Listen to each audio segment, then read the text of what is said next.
Hello guys, welcome back to my YouTube channel. In this video, I'm gonna show you how you can add WhatsApp button on your WordPress website. Alright, you can see there is no WhatsApp button. So if user want to contact with me directly, so he don't need to find my contact number. He just need to click that button, so he will chat me easily. Okay. So what you need to do, first of all, we're gonna go our dashboard, then click on plugins, add plugins, and it's 100% free, guys. Okay, search WhatsApp.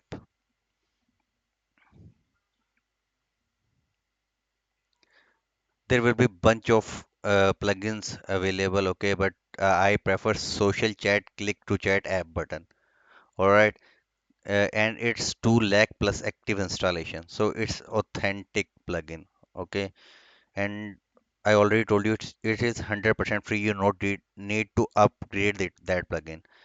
So once it's installed, just activate it.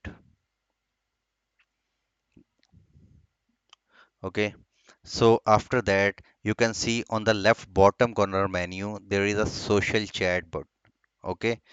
Click on the button, and there are some options will appear to you. Okay. First of all, you need to type here your client's number. I'm gonna show you with my number.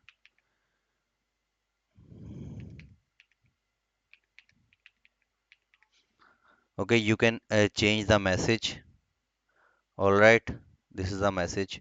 You can change it. You can change the position of that button.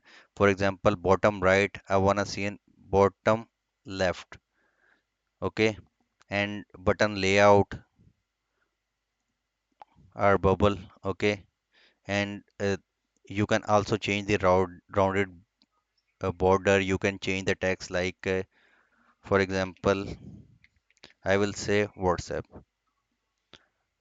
It's already updating whenever you change anything in that form. Okay. So once it's done, just go to your website. So you can see on the left side there is a WhatsApp chat button. So user just need to click that button. So you can see WhatsApp browser is open for them. Okay. And it's totally free and completely working on all devices. Like if user is using mobile, so its WhatsApp will open automatically when they click on that button. All right. So this is for today. See you on next lecture.